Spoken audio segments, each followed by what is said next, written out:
दोस्तों नमस्कार, मैं हूं अमरेंद्र और आप देख रहे हैं जागरूकता मेरी जीत। दोस्तों, इस वीडियो में हम बात करेंगे कि मंत्री परिषद और मंत्रिमंडल में क्या अंतर होता है, क्या इसका कार्य होता है, कैसे ये काम करता है। तो चलिए आप लोगों को सब कुछ बताया जाएगा। तो शुरू करते हैं। पहली बात है कि आप लोगों को मालूम होना चाहिए कि मंत्री इंग्लिश में मिनिस्टर भी कहते हैं। इंग्लिश का टर्म इसलिए बता देते हैं ताकि यूज करेंगे बाद में तब लोगों को दिक्कत नहीं हो।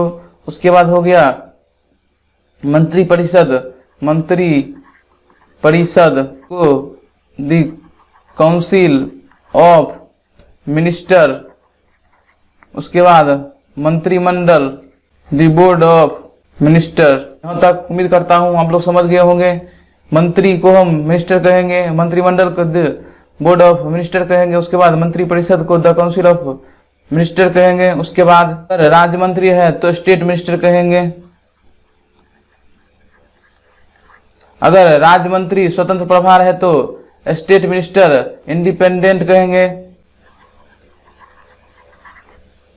उम्मीद करता हूं यहां तक आप लोग समझ गए होंगे। तो हम आप लोगों को आखिर बताना क्या चाहते हैं, तो देखिए आप लोगों को हमने बताया कि मंत्री परिषद और मंत्रिमंडल क्या होता है। तो चलिए आसान भाषा में बताते हैं। मंत्री परिषद में आप लोगों को यहाँ पर मान लीजिए पीएम है, उसके बाद यहाँ हो जाएगा कैबिनेट, उसके बाद यहाँ हो जाएगा स्टेट मिनिस्टर, के बाद यहाँ हो जाएगा वाइस मिनिस्टर। सभी चीज आप लोगों को बताया जाएगा। आप लोग बस बने रहिए और इसी तरह का वीडियो के लिए आप लोग हमारे चैनल जागरूकता मेरी जीत से जुड़ जाइए ताकि आप लोगों के लिए हमेशा वीडियो लाता रहूंगा। उसके बाद मंत्रिमंडल में देखिए एक तो पीएम होगा, उसके अंदर कैबिनेट मिनिस्टर, उसके बाद स्टेट इंडिपेंडेंट मिनिस्टर होता है। स्टेट इंडिपेंडेंट मिनिस्टर भाग ले सकते हैं, वैसे तो कभी कभी आप लोगों को मिलेगा सिर्फ पीएम और कैबिनेट। यहाँ तक आप लोग समझ गए होंगे। यानी कि मंत्री परिषद कुल 3 विभाग होता है, लेकिन उसमें एक और बढ़ जाता है। जैसे यहाँ हो गया, पहली बात हो गया आपका जैसे पीएम कैबिनेट हो गया, उसके बाद हो गया स्टेट मिनिस्टर। स्टेट मिनिस्टर में ही हो जाता है कि एक स्वतंत्र प्रभार वाला, एक स्वतंत्र ये हो गया। उसके बाद हो जाता है वाइस मिनिस्टर, यानी कि उप मंत्री होता है। यहाँ तक समझ गए होंगे। उसके बाद मंत्रिमंडल में होता है पीएम होता है और कैबिनेट होता है, और स्टेट का जो स्वतंत्र प्रभार का मिनिस्टर होता है उसके बारे में हम आपको बता देते हैं। देखिए जैसे आप लोगों को बताया गया कि हो गया कैबिनेट मिनिस्टर, के बाद मान लीजिए यहाँ पे हो गया स्टेट मिनिस्टर। इसी के अंतर्गत स्वतंत्र प्रभार यानी कि स्टेट मिनिस्टर इंडिपेंडेंट आता है, और यहाँ पे हो गया वाइस मिनिस्टर की उपमंत्री। देखिए मान लीजिए यहाँ पर पीएम जी हैं, ये आपका हो गया बता रहे हैं मंत्री परिषद द काउंसिल ऑफ मिनिस्टर्स।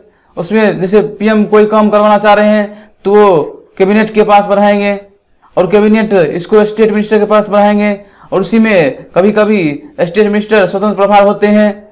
वो स्टेट मिनिस्टर और स्वतंत्र प्रभार में यही अंतर है कि स्टेट मिनिस्टर कैबिनेट के अंतर्गत काम करते हैं, लेकिन state minister independent in cabinet के अंदर नहीं रहते हुए इनके बराबर का दर्जा प्राप्त किया हुआ है, वैसा व्यवहार करता है। और उसके बाद स्टेट मिनिस्टर का जो कार्य होता है, जो शासन प्रणाली होता है, वह उपमंत्री यानी कि वाइस मिनिस्टर के द्वारा संचालन किया जाता है।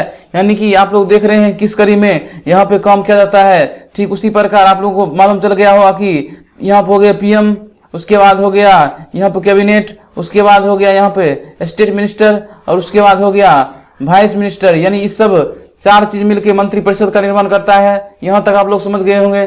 ठीक उसी प्रकार आप लोग बताए थे, जैसे एक हो गया अंदर में पीएम हो गया, और उसके बाद हो गया कैबिनेट मिनिस्टर, और उसके बाद हो गया स्वतंत्र प्रभार वाला मंत्री मिलकर मंत्री मंडल का निर्माण करता है।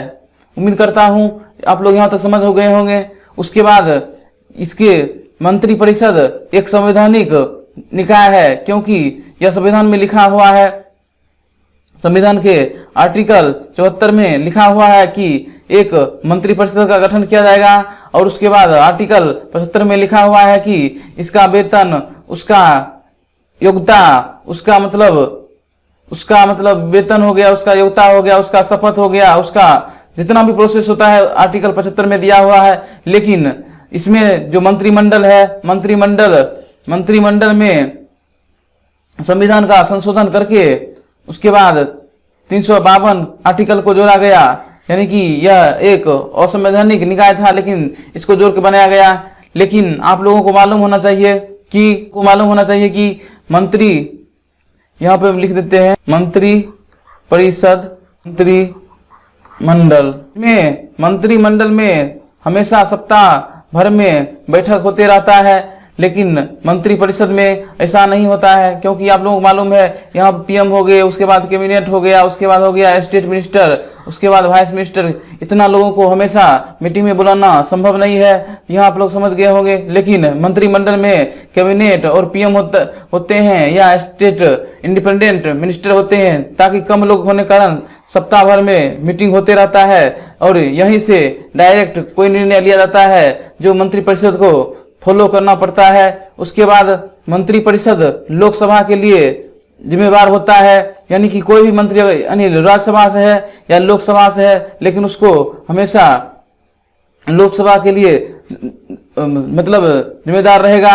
उसके बाद देखिए, उसके बाद इसमें हो गया कि मंत्रिपरिषद में बहुत ज्यादा होता है, 60 से 70% सीट इसी में होता है। लेकिन मंत्रिमंडल में यहाँ पे आपका 15 से 20% सीट रहता है। उसके बाद मंत्रिपरिषद एक ऐसा निकाय है जहाँ पे काम को आगे बढ़ाया जाता है। जैसे मान लीजिए पीएम मोदी कुछ काम को करवाना चाहते हैं तो कैबिनेट के पास जाएगा, और उसके कैबिनेट के पास के बाद चला आएगा मतलब स्टेट मिनिस्टर के पास, और इसी के विभाग में आते हैं स्टेट मिनिस्टर इंडिपेंडेंट, यानी कि स्वतंत्र प्रभार। आप लोगों को भी समझाएंगे, एक उदाहरण देकर आप लोगों को बहुत अच्छा लगेगा। उसके बाद हो गया वाइस मिनिस्टर, यानी कि यहाँ पर प्रशासनिक कार्य का अंतिम प्रणाली है, जहाँ से सभी कार्य को लागू किया जाता है जो सरकार करवाना चाहते हैं। उम्मीद करता हूँ यहाँ तक आप लोग समझ गए होंगे। देखिए, मान लीजिए उदाहरण से आप लोग समझाते हैं। जैसे मान लीजिए कैबिनेट हो गया, यहाँ हो गया आपका स्टेट मिनिस्टर इंडिपेंडेंट। मान लीजिए आपकी गर्लफ्रेंड कैबिनेट है, लेकिन उसके बाद आप लोग थोड़ा डरे रहते हैं तो आप मतलब उसके अंदर आ गए तो स्टेट हो गया, और वो कभी किसी और के साथ चला गया तो आप लोग उस समय फ्री हो जाते हैं, यानी स्टेट मिनिस्टर इंडिपेंडेंट बन जाते हैं। उम्मीद करता हूं आप लोग समझ गए होंगे। यानी कि कैबिनेट के बाद स्टेट मिनिस्टर, और जब स्टेट मिनिस्टर का कुछ फ्री मिल जाता है तो उस समय ये इंडिपेंडेंट बन जाते हैं। यहाँ तक समझ गए होंगे कि मंत्रिपरिषद और मंत्रिमंडल में मुख्यतः क्या अंतर है। मंत्रिपरिषद आप लोगों को पता है कि ये कॉन्स्टिट्यूशनल बॉडी है, जबकि मंत्रिमंडल को बाद में बनाया गया संविधान संशोधन 44वां करके, जिसमें आर्टिकल 352 है। उम्मीद करता हूं यहाँ तक आप लोग समझ गए होंगे। इसमें मंत्रिमंडल से डिसीजन ज्यादातर लिया जाता है, क्योंकि इनमें प्रधानमंत्री महोदय और कैबिनेट मंत्री होते हैं। इसका बैठक भी होता है, लेकिन इसमें उतना बैठक वगैरह नहीं होता है। तो आप लोगों को समझ में आ जाना चाहिए कि मंत्रिपरिषद में पीएम हो गए, उसके बाद कैबिनेट हो गए, स्टेट मिनिस्टर में उसमें आ जाएंगे स्वतंत्र प्रभार वाले, और स्टेट मिनिस्टर भी आ सकते हैं। और उसके बाद वाइस मिनिस्टर यानी कि उप मंत्री आ गए इसमें, यानी कि मंत्रिपरिषद ये हो गया। और उसके बाद अगर पूछा जाए मंत्रिमंडल तो इसमें हो गया पीएम आ गए, कैबिनेट मिनिस्टर आ गए। अगर आ सकते हैं तो सिर्फ स्वतंत्र प्रभार मिनिस्टर आ सकते हैं, जिसमें यही मुख्यतः अंतर है। और आप लोगों को इतना तक बता दिए कि मंत्रिपरिषद और मंत्रिमंडल में क्या अंतर है। उम्मीद करता हूं वीडियो अच्छा लगा होगा। आप लोग चाहते हैं इस तरह का वीडियो लाएं तो आप लोग ज्यादा से ज्यादा वीडियो को शेयर कीजिए, ताकि और मोटिवेटेड होकर हम आप लोगों के लिए वीडियो बना सके। थैंक यू, जय हिंद।